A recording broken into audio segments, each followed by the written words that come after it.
మిత్రులారా, భక్త బాంధవులారా, ఇప్పటిదాకా మనం పరమేశ్వరుడి యొక్క లీలా వైభవాన్ని చెప్పుకున్నాం 33వ శ్లోకం దాకా. ఇప్పుడు 34వ శ్లోకంలో పరమేశ్వరుని యొక్క సాహసం గురించి చెప్తున్నారు. యాక్చువల్లీ ఈ శ్లోకం ఒక ఉపనిషత్ తత్వాన్ని నిక్షిప్తం చేసుకున్న శ్లోకం అండి. ఇదేమి సామాన్యమైన శ్లోకం కాదు. ఆత్మజ్ఞానం కలిగిన వాడు ఎలా ఉంటాడు అన్నది ఇందులో వర్ణిస్తున్నారు. అంటే బ్రహ్మజ్ఞాని ఎలా ఉంటాడో వర్ణిస్తున్నారు అన్నమాట. అంటే మరి ముందు మనకి దానికి బ్రహ్మం ఎలా ఉంటాడో తెలియాలి కదా. బ్రహ్మం గురించి తెలిసిన వాడే బ్రహ్మజ్ఞాని.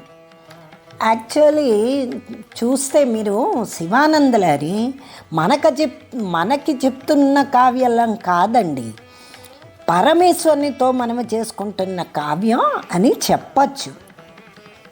ఓకే, ఇప్పుడు మనం 34వ శ్లోకాన్ని చదువుదాం, వినండి.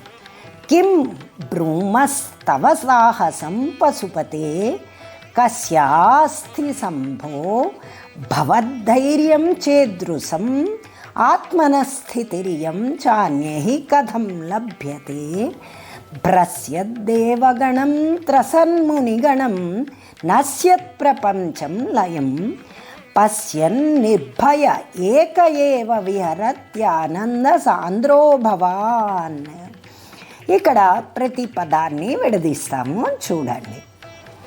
ఓ భూతనాథ, శంభో అంటే ఓ ఈశ్వర, తవ నీ యొక్క సాహసం అంటే నీ తెగింపు, కిం బ్రూమః ఏమని చెప్తాము, ఏమని చెప్పమంటావు, ఈదృశం ఇటువంటి, భవత్ ప్లస్ ధైర్యం చ భవద్ధైర్యం చ అంటే నీ ధైర్యాన్ని, కస్య ఎవనికి, అస్తి కలదు, ఇయం ఇట్టి, ఆత్మనః అంటే నీ యొక్క స్థితిశ్చ ఉనికియును, అన్యై ఇతరుల చేత, కథం వా ఏ విధంగా, లభ్యతే పొందబడుతుంది, భ్రస్యద్దేవగణం అంటే తమ తమ స్థానాల నుండి పడిపోతున్న దేవతలను, త్రసన్మునిగణం త్రసన్ అంటే భయపడుచున్న మునుల సముదాయమును,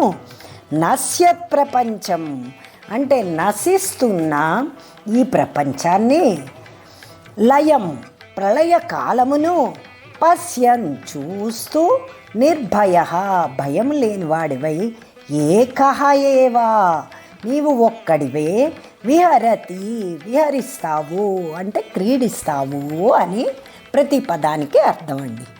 దీని వివరణని ఇప్పుడు చూద్దాం. కిం బ్రూమః తవ సాహసం అంటే నీ సాహసాన్ని ఏమని చెప్పగలం అంటున్నారు శంకరాచార్యులు. ఎందుకు? శివుని సాహసం వర్ణనాతీతం అని ఇక్కడ అర్థం అండి.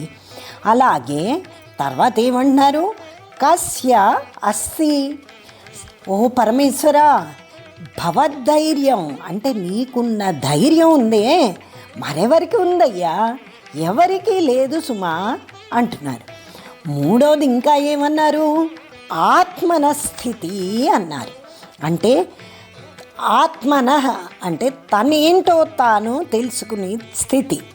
అంటే నీకు అది చాలా స్వాభావికమైన స్థితిని ఇది అని చెప్తున్నారండి శంకరాచార్యులు. డైరెక్ట్గా పరమశివునితో మాట్లాడుతున్నది ఈ శ్లోకం. ఏమిటిటా స్థితి?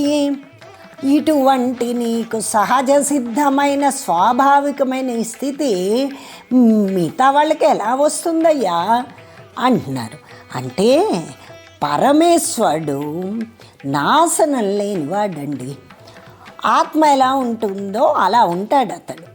నశించి వాటి గురించి అయితే బాధపడతారు. అతనికి నాశనమే లేదు కాబట్టి ఏవైనా నాశనం అవుతోంది అంటే అతను బాధపడ్డు. అది అతను శాశ్వతుడు కాబట్టి అది ఇదంతా మిథ్య అన్నది అతనికి తెలుసు.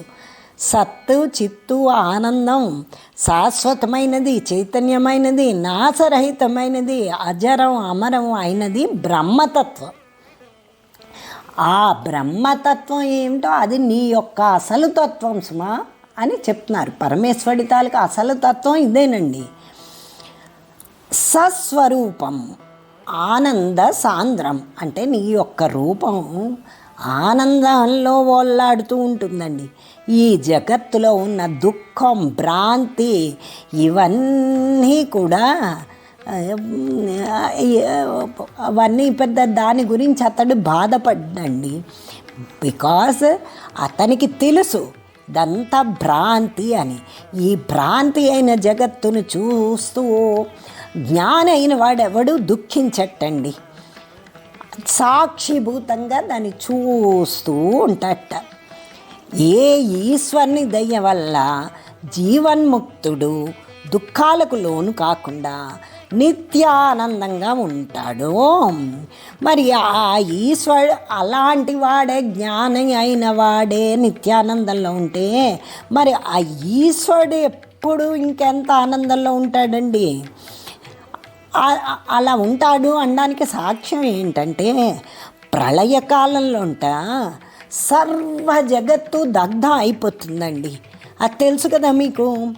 అందుకే ఏమంటున్నారు శంకరాచార్యులు వారు, భస్యదేవగణం అంటే దేవతలు, ఋషులు భయపడిపోయి జారిపోతూ ఉంటారటండి.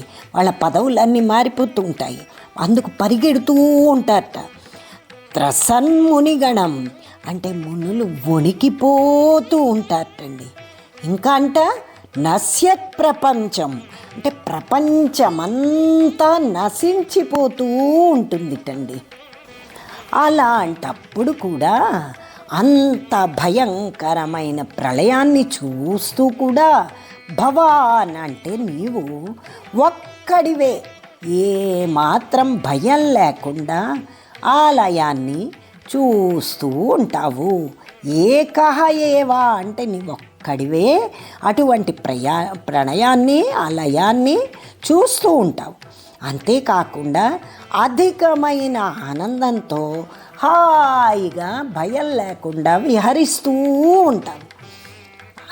ఇదే ఆ పరమశివుడి యొక్క సాహసం, ధైర్యం వాటికి మంచి ఉదాహరణ అండి. అటువంటి పరమేశ్వరుని ఎవరైతే ఉపాసన చేస్తారో ప్రళయకాలంలో కూడా వారు శాశ్వతంగా ఉండి మోక్షాన్ని పొందగలుగుతారటండి. అందుకే సౌందర్యలో కూడా ఇదే ఎగ్జాంపుల్ చెప్పారండి. ప్రళయాగ్ని కూడా అంట ఆ జీవన్ముక్తుడికి నీరాజన విధి, నీరాజనం ఇస్తుందిటండి. సో అంటే ఇది ఉపనిషత్తు సారం అండి ఈ శ్లోకం అంతాను. అందుకు ఎవరైతే ఆ పరమేశ్వరుని పాదపద్మాలు పట్టుకుంటారో అటువంటి వారికి నిర్భయ స్థితి. మరి ఏ ఇతర దేవతలకు కూడా రాదండి ఆ ధైర్యం అవన్నీ.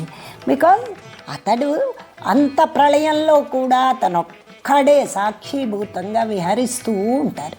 అంటే అండి ఇక్కడ అన్యహి కథం లభ్యతే అంటే యాక్చువల్లీ తత్వపరంగా చూస్తే ఆత్మ వేరు, నేను వేరు అనుకున్న వాళ్ళకి దుఃఖం ఉంటుంది. అంతేగాని ఎవరైతే ఆత్మ పరమేశ్వరుడు అంటే అద్వైతం అండి ఇదంతాను. జీవుడు పరమాత్మ వేరు కాదు, ఆత్మే పరమాత్మ అన్నదాన్ని ఇక్కడ స్పెసిఫిక్గా మెన్షన్ చేస్తున్నారు. అలాంటి వాళ్ళకి భయం ఎందుకు ఉంటుంది అన్నది చెప్తున్నారండి. అందుకే ఆ ఈశ్వరుడి పరమాత్మల్ని మనందరం కూడా తప్పకుండా పట్టుకుని మనం ఉపాసిద్దామండి. ఆ రోజున తప్పకుండా మనకి మోక్షం లభిస్తుందండి. ఓకే, ఈ శ్లోకాన్ని తప్పకుండా మన అందరం చదివి ఆ పరమేశ్వరులాగా జీవన్ముక్తి, ఆ పరమేశ్వరుని కృప వల్ల జీవన్ముక్తులం అవుదాం. శుభం భూయాత్.